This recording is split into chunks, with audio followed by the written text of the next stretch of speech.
more on Halo Talks NYC. I have a Halo certified top consultant from the JCC network and health club extraordinaire, Jason Stowell, coming in from Pittsburgh, Pennsylvania. Good to have you on the show.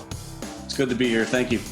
Good to see you again. So Jay, you've been in the midst of the nonprofit category within the at-large health club industry for 20 plus years. People call on you sometimes to optimize what they're doing. Sometimes you come in as the silver bullet to try and make things work. So give a little bit of your background, and we'll riff a little bit about what you see as material changes people have made that have affected their business, and what are some of the rabbit holes people go down that maybe are rabbit holes you say, look, that's not going to change, move the needle. So far away.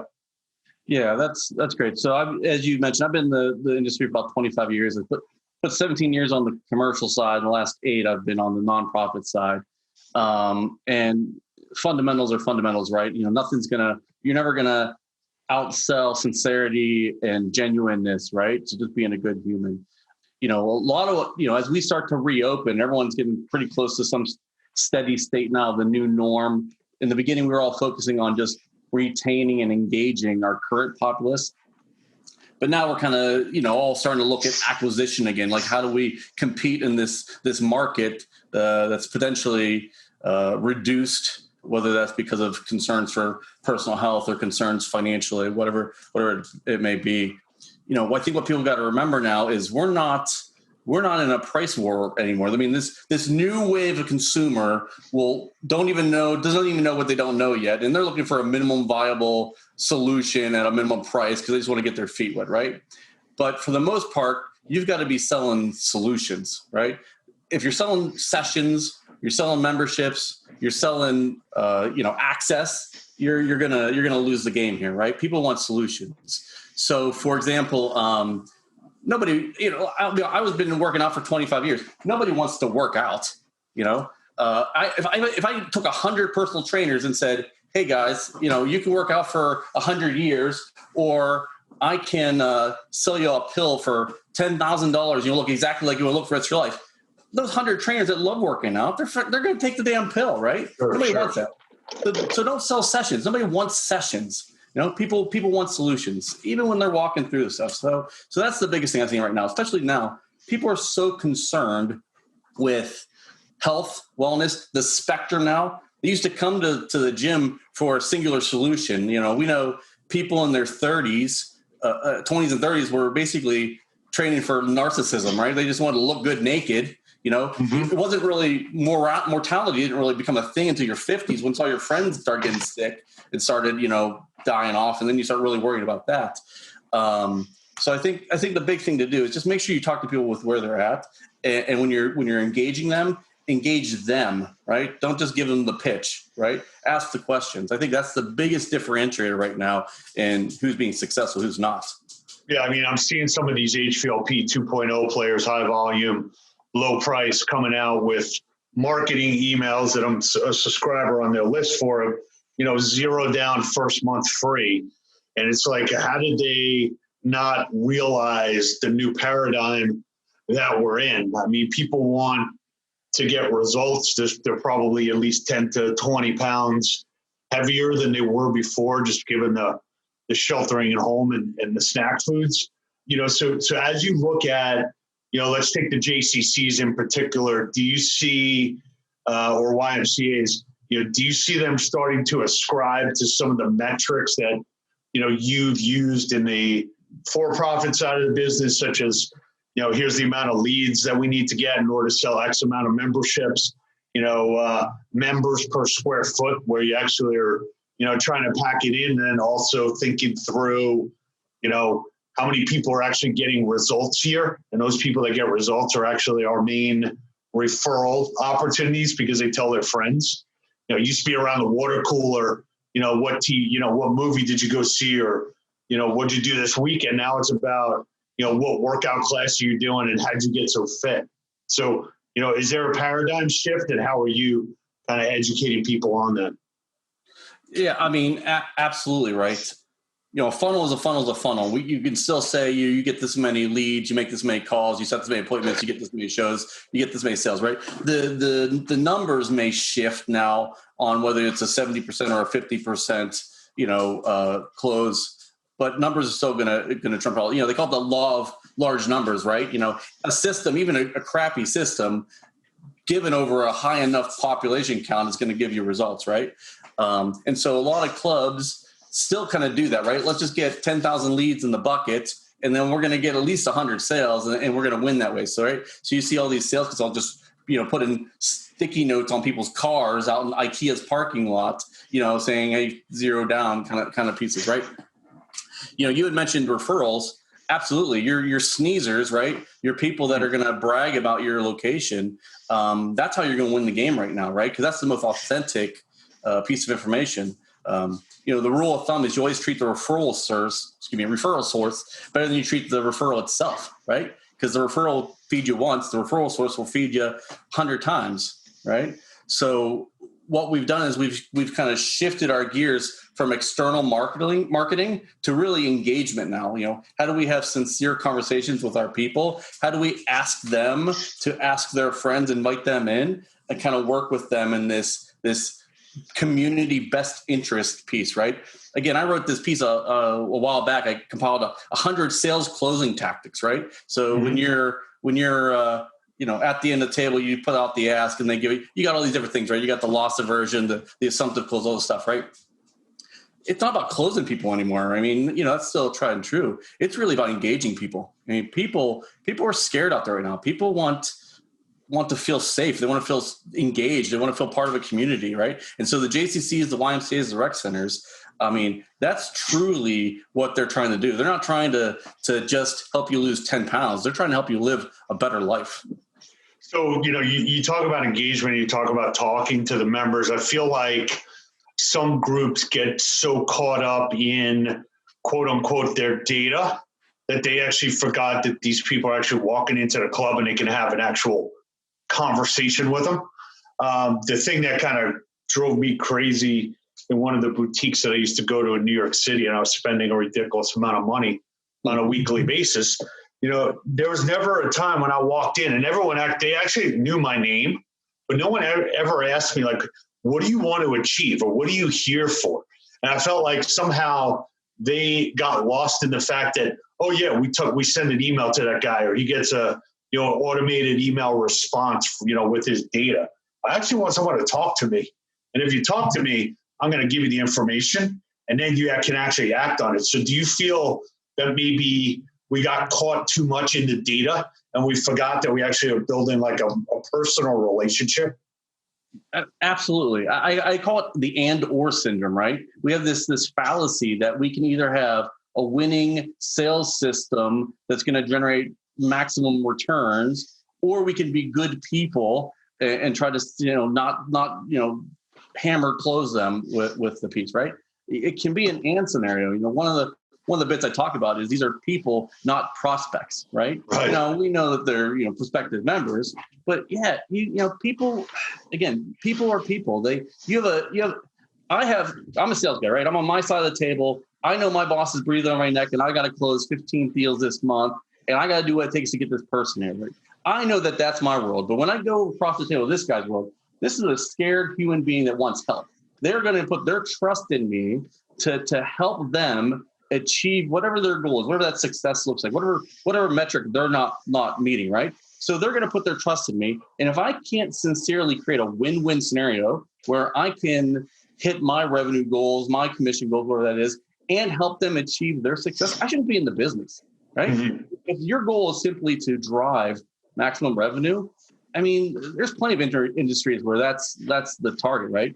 Health and wellness is not the place for that to be. Fitness, Halo, none of that is the place for that kind of behavior anymore. Not in 2020. Yeah, when you think about the number of people that are actually physically working inside of a JCC or personal trainers that are on the floor, do you have any kind of I'm trying to think of the right term, but like back to the basics, human communication, or here's like the top 10 questions you should ask people when they're on the floor, and almost like dial it back to when you actually didn't have these communication systems, or someone's like, hey, what's your CRM? It's like, well, a CRM is great. And that the CRM was designed to help you manage your customer relationship management. It wasn't to replace it. And so it's like a misnomer about technology is supposed to optimize or be a trampoline for what you're doing, not a substitute. So is that something that you focus on or intend to focus on when people call up and say, hey, I need, like, things aren't working out here? Do you kind of maybe dial it back to like, hey, let me go stand in your club for an hour and just see what's going on or what's not going on? That was a fantastic way of saying it. You're exactly right. When you said CRM is supposed to optimize something that we're already doing great, not replace it. I mean, that's a fantastic framework of what's actually happening out there right now. The numbers will follow the passion, right? The sincere engagement, right? So if you go into an engagement with somebody as a personal trainer, if you're having a sincere conversation and you believe you sincerely help and you can, impress upon them through, rhetoric that you're the person to help, then that follows your sincerity. One of the things I do, don't get me wrong, I spent 20 years, like I said, really trying to the first 17 years of my career on the commercial side, I was really about like, how do I hammer this person into the ground? Like, how do I really close them, right? Because that's what was my focus. It took me going on the nonprofit side to get back to that place of, oh yeah, I got into fitness to help people, not to maximize my income. Like, it took me a couple years to kind of unbrainwash myself to say, right, let's just do it this way. So now it doesn't mean I don't have goals I still want to achieve, right? The lights don't just stay on because I'm, a great person. So one of the things I'll do is I'll have my personal trainers, my staff, kind of go around and ask questions. And one of the questions I always have them ask is, on a scale from 1 to 10, how would you rate your workout, right? Mm-hmm. They'll never say 10. Nobody ever feels like they're at a 10. They always feel like, this worked for the first couple of weeks. This doesn't work anymore. And it gives you an opportunity to say, well, why don't you feel like it's a 10? Well, I'm a personal trainer here. I have some time tomorrow to do a free half hour with you to get you back on the right path. What's your schedule look like? That creates an opportunity now for two things. One, to help them, which is going to help. A, that's what you should be doing anyways. B, it's going to help retain them. And C, it's also going to give you a chance to sell them personal training, right? It's not and or. It's not an or situation. It's an and situation. You create a better result for them, a better engagement for you, and hopefully better financials on the other end. So one of the things that I think becomes really complicated for a lot of multi-sport operators and JCCs is that the amount of programming that is inside of that box is so daunting that the marketing people try and get that out. And the message is, we've got everything that you want to do here, but it doesn't focus on the fun element, which basically, one of the reasons why people want to get out of their house and go to a health club or any kind of facilities to be around other humans, because we're social animals. But it also needs to be fun. And then when you think about, what really works in other industries, like you think about like the gaming industry as an example, or going to like live sporting events, it's like you see people having fun. Like they're with their friends. Like my nephew's 11, or now he's 13. He's on his headset and he's like playing a game of Fortnite with his friends. And if I asked him like, why are you doing it? I say, it's fun. Like, it always starts with fun, and then whatever the actual activity is. So how do we kind of go back to the point of telling our health clubs and our JCCs, like, sell fun, and then like bring the rest of the wave with that? Because that fun always resonates. It never goes away.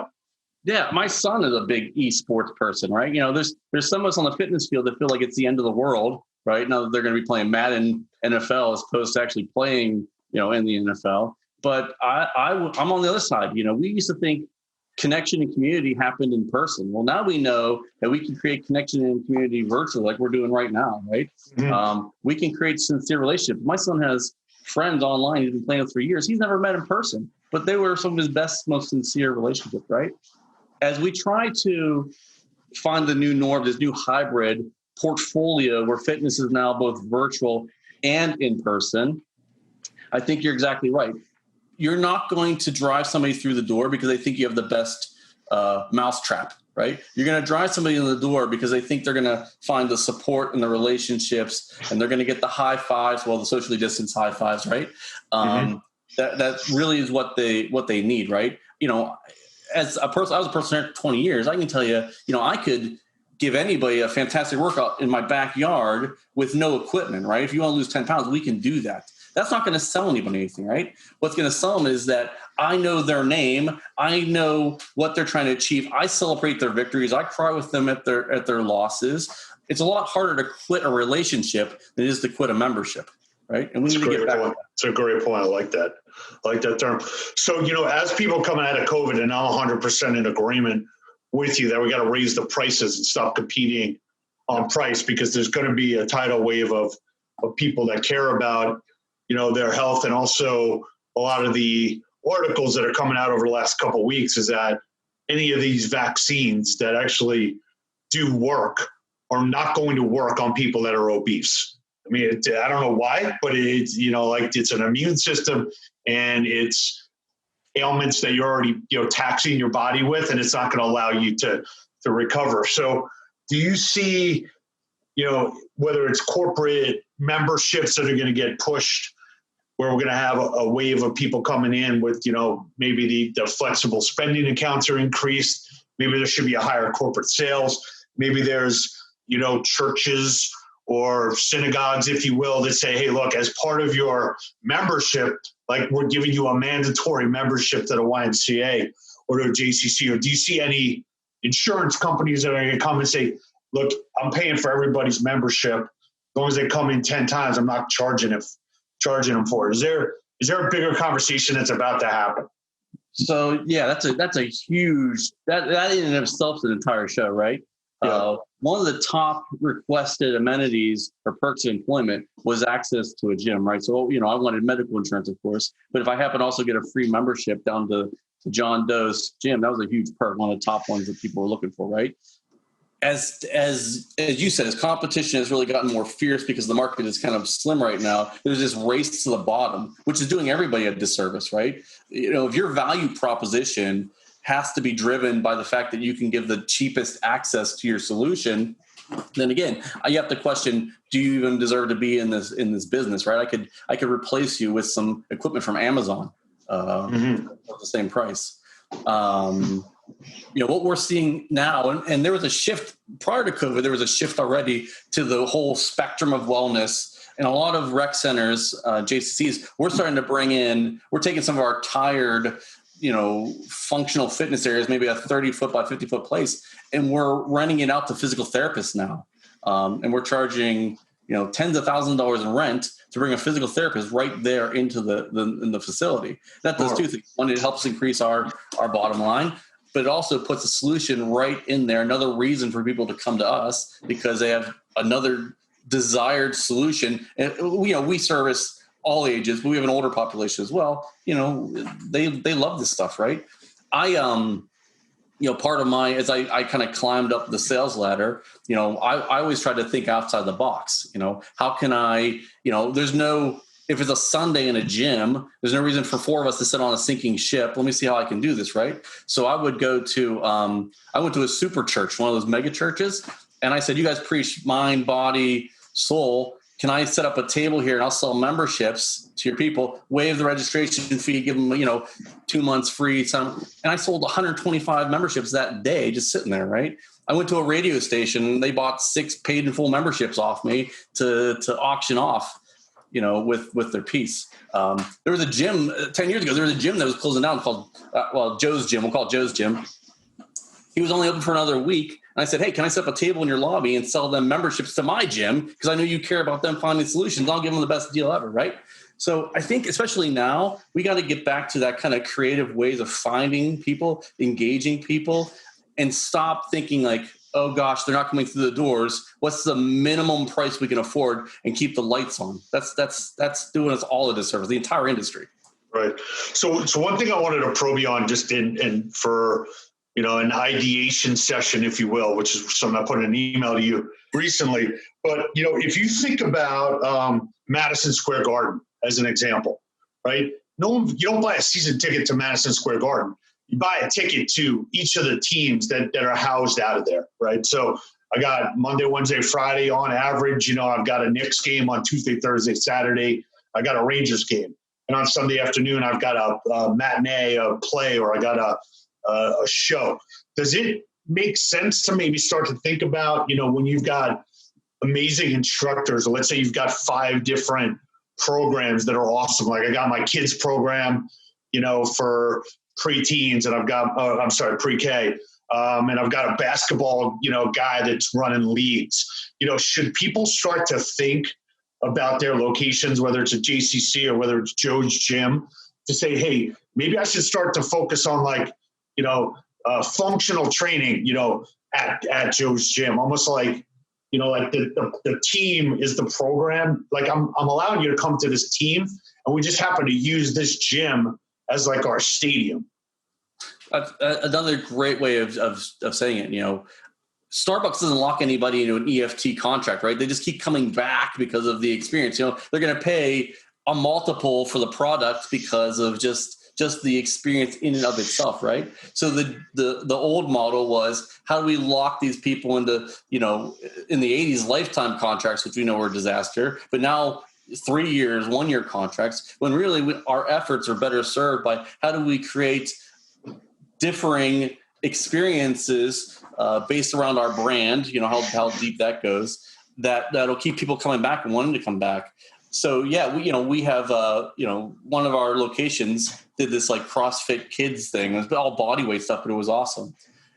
In Louisville, I'm going to start in Louisville. They created this program called Fit to Fight, which is just fantastic. And what they found was studies show that if you're going through chemotherapy, if you're exercising at the same time, your survivability grows up, I would say greatly, but, statistically, I don't want to, put anything out there. Mm-hmm. So what they did, they created a dedicated class for those people going through chemotherapy to really engage in the way that they physically can at the time. And what they're doing is they're saving lives, right? They create a solution around a specific issue, and they're saving lives, right? It's one of the most impressive things I've seen. And that's what we need to do, right? We need to stop having do we have the shiniest leg press? It's right. What solutions can we build to attract our people so that they want to come back for this experience, not have to because they're locked into a long-term contract that they don't want to lose all the value of?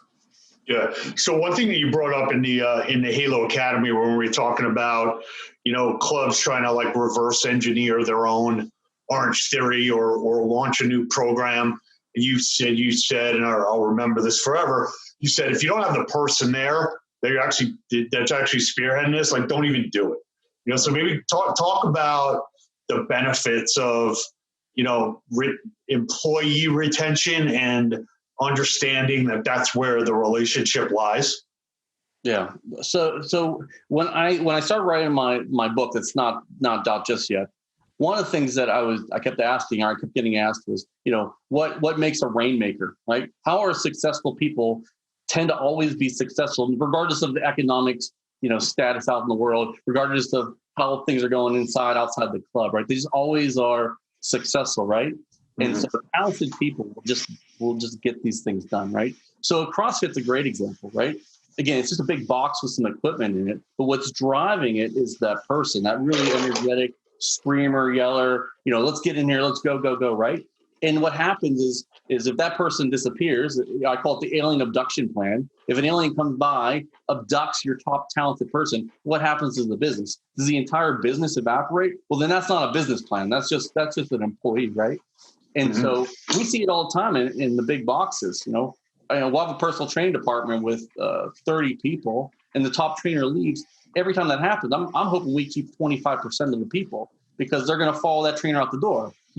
Non-competes have been shown to be unenforceable because the average trainer still works at 2.5 locations to make their payroll. So instead of threatening them with non-competes, we need to get to a place where we can start paying instructors, personal trainers, full-time benefited salaries. I mean, this industry, again, right now is a little bit of a speed bump, but as we professionalize, the medical science has been around for 4,000 years. Fitness didn't really become a big thing until like the 60s. Like with the marathons and Arnold Schwarzenegger. Mm-hmm. And so as we kind of mature, we owe it to our people to find solutions that they can, raise a family, pay a mortgage, do all these things. Your top talent isn't expendable. You need to treat them like gold. One of the interesting analogies is to think about what the medical industry is doing right now, which typically you'd never say like, okay, let me look at the healthcare industry for something that's, a good idea, because they're typically 20 years behind everyone else. But they basically set up these medical groups and these medical clinics. So, you've got all these specialists, and you kind of go in there and you get, you don't have a doctor, you have a group of doctors. And therefore, if you thought about, I haven't really thought about this until this conversation, but instead of you getting a personal trainer, maybe you should get personal trainers.